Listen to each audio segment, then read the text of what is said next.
I never thought I would be telling this story out loud. For the longest time, silence was my shield, my prison, and my loyalty test all at once.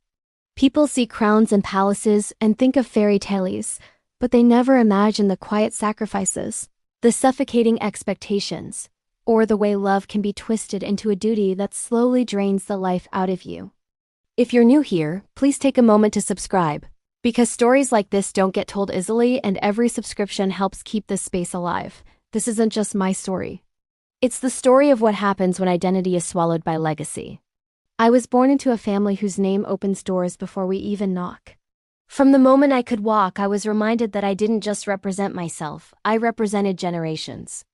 Every move mattered. Every smile was calculated. Every relationship was scrutinized. Love, I was told, was not about feelings. It was about alliances, appearances, and protection. Protect the name at all costs. That phrase was repeated so often it became a prayer, a warning, and a threat, all wrapped into one. When I met him, I didn't feel fireworks. I felt relief. He fit the image perfectly. Polished, well-spoken, respected, and approved instantly. My family adored him before they even knew his favorite color. That should have been my first warning. But I was tired of fighting expectations. I was tired of being the difficult one.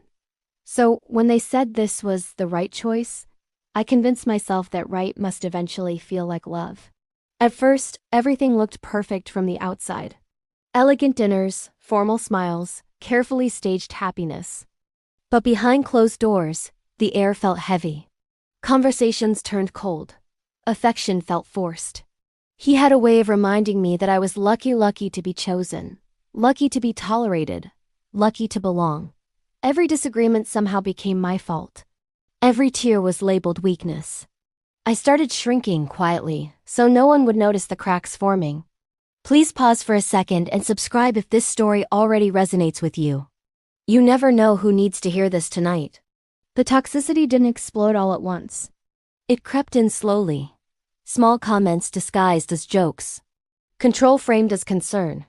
Isolation masked as protection. He monitored what I wore, who I spoke to, how long I stayed out. When I resisted, he reminded me of the family name. Do you want to embarrass them? He would ask, and just like that, my resistance melted into guilt.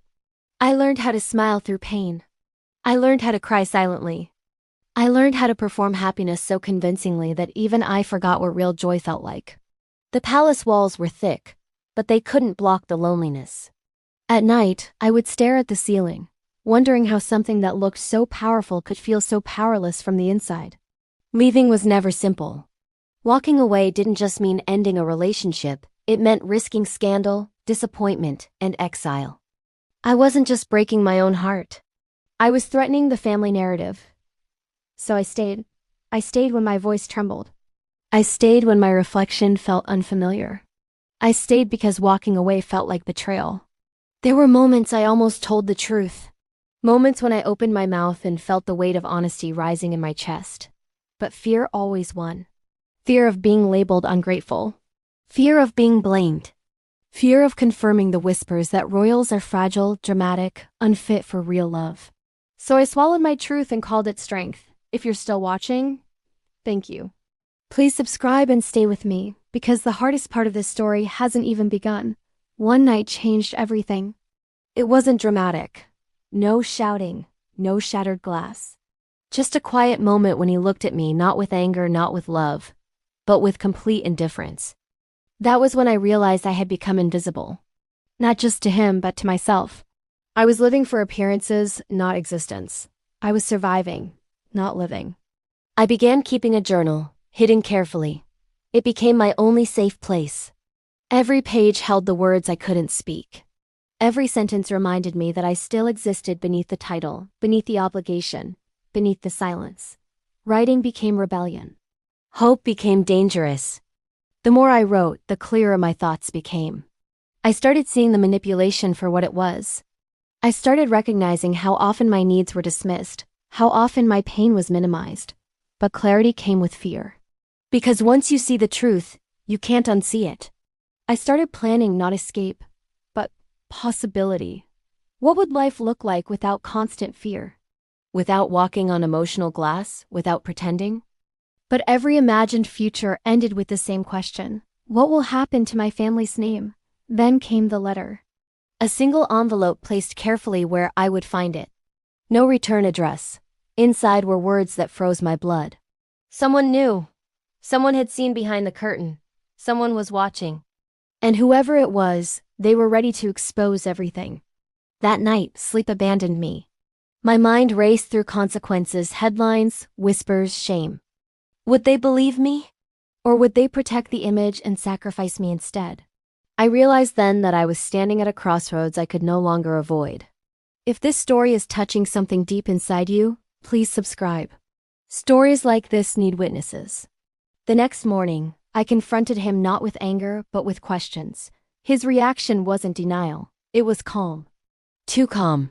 He smiled and told me that secrets are only dangerous when they're shared. That was the moment I understood how trapped I truly was.